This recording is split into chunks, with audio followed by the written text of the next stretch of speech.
Hi, and welcome to Module 1.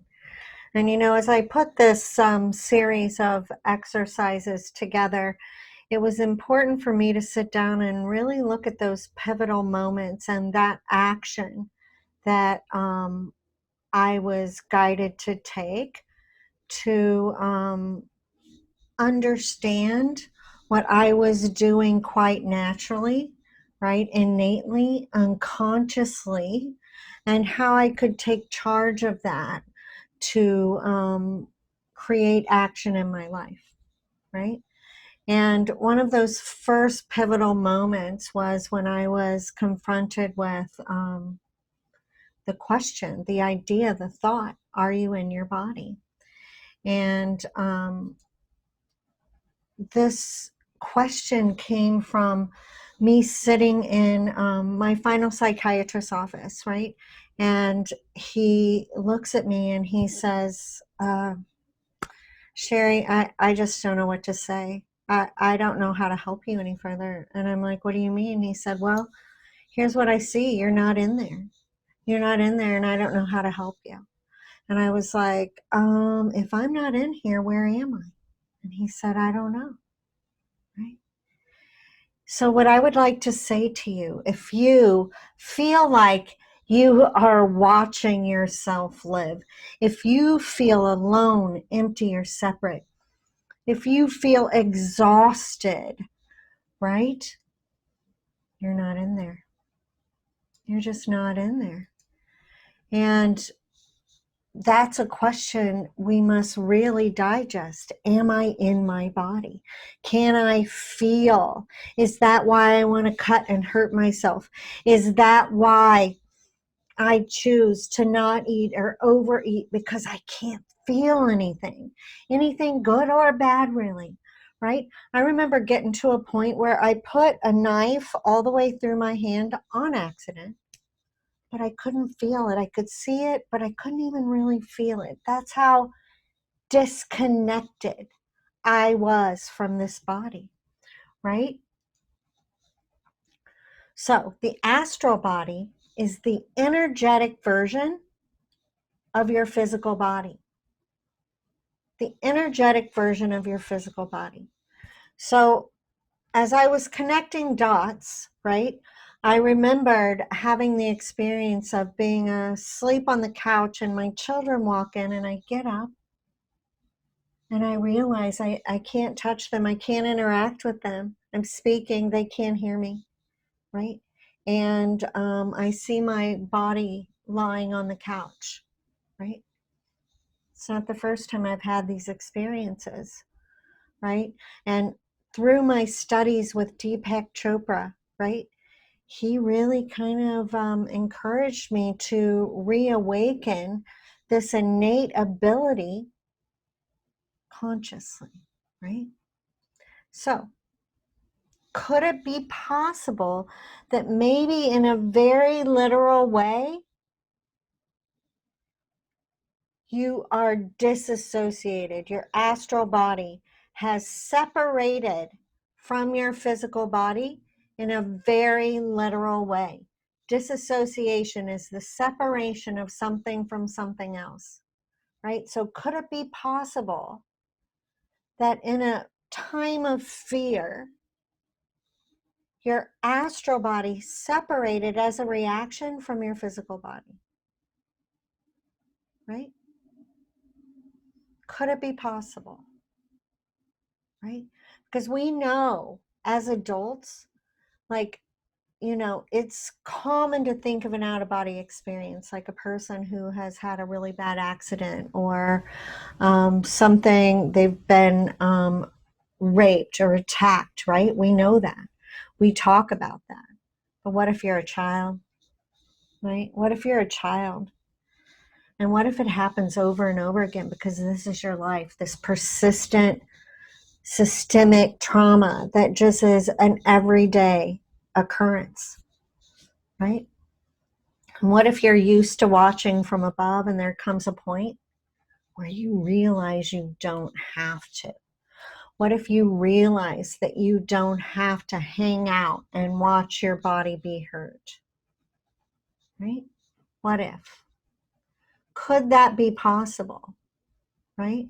So I started really doing some research around, what the medical world said around disassociation.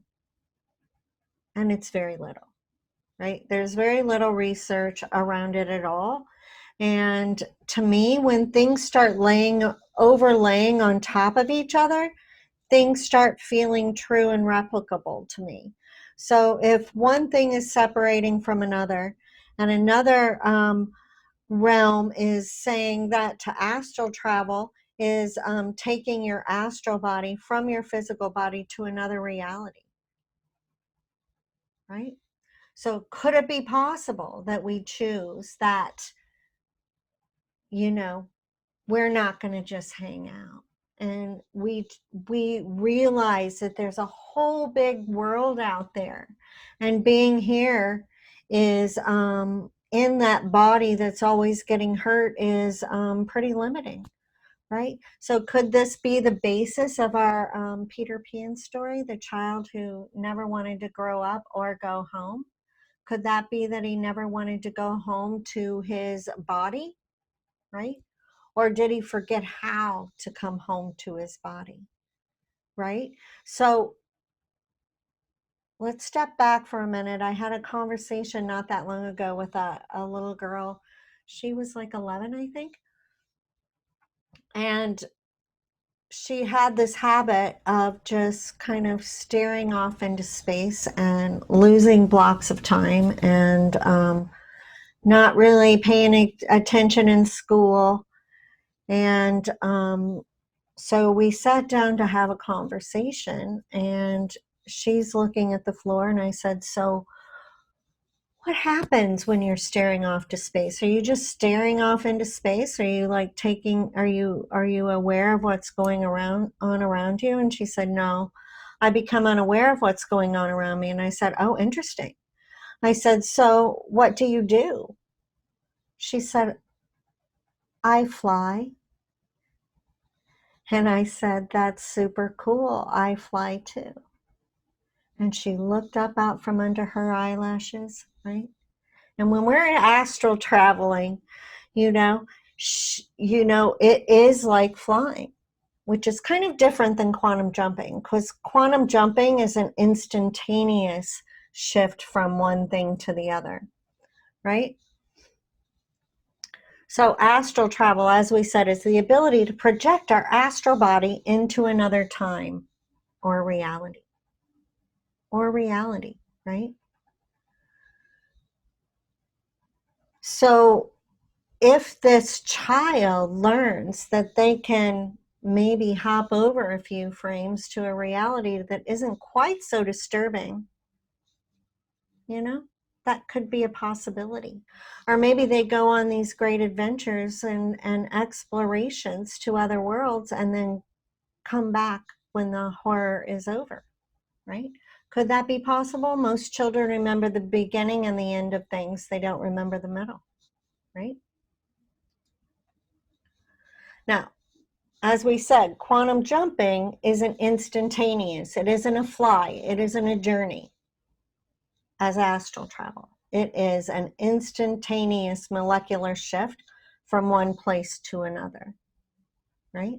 That is going from the snap of a finger from one moment in time to another, right? So now, as we talked, it's about turning reaction into action, right? We're taking charge of what we're doing innately. So what's a flashback, right? A flashback is an unconscious quantum jump back. It is we're hitting something that sparks that same emotion, that same feeling, that same thread in time, and we jump back completely. We feel completely immersed in it. So if we think about this objectively, could it be possible that your ability to disassociate is really a superpower? Because we cannot astral travel if our astral body stays in our physical body. That's not possible. We cannot quantum jump if our astral body stays connected to our physical body. It is not possible, right? So we have to disassociate our astral body from our physical body to be able to accomplish either of those other two abilities, right? So pretty amazing. Pretty amazing. It's just that one is a reaction and the other is an action, a conscious action, right? So could it be that we just forgot? I look back to that moment of sitting in that psychiatrist's office and him saying to me, you're not in there, and just feeling absolute hopelessness and hopelessness, right? And then I took an astral travel class just because I was like, all right, well, that sounds like a familiar thing, right? Let me explore that. So I take this astral travel class, and, we're going through this whole thing, and I'm really experiencing nothing new and different, right? I'm kind of seeing the room as a whole. I'm seeing all the people in the room at the same time. I'm seeing the teacher. I'm seeing myself. I'm seeing what I choose to see, and was thinking, well, this feels like a hoax. Like, I'm not experiencing anything different or out of my norm, right? I didn't know that everybody didn't do that all the time. I didn't know that you had to learn to do that because that was my mode of being, right? Because I had to when I was young. I had to see everything all at one time so that I could stay alive and safe as was possible, right? So I'm sitting in this astral travel class, and after she feels everyone's experience is complete, she guides our astral body back into our physical body. Now, I had, over the years, had healers, myself, meditation, in many ways, tried to put myself back in my body, right?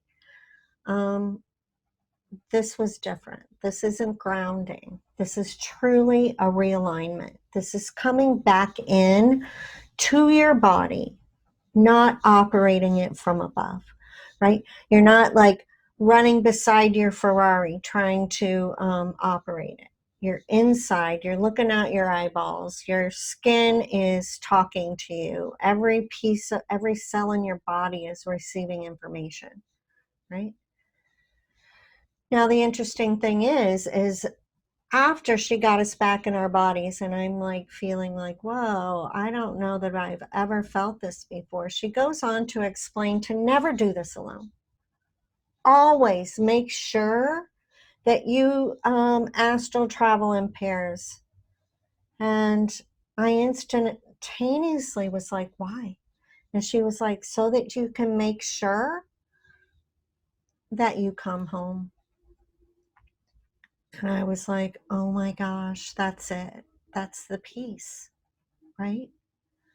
To come home back into this body, right? Where we can actually drive our car from the inside. We can actually make choices out of action versus reaction, right? There's not that delay of information. It's like we're operating in real time, right?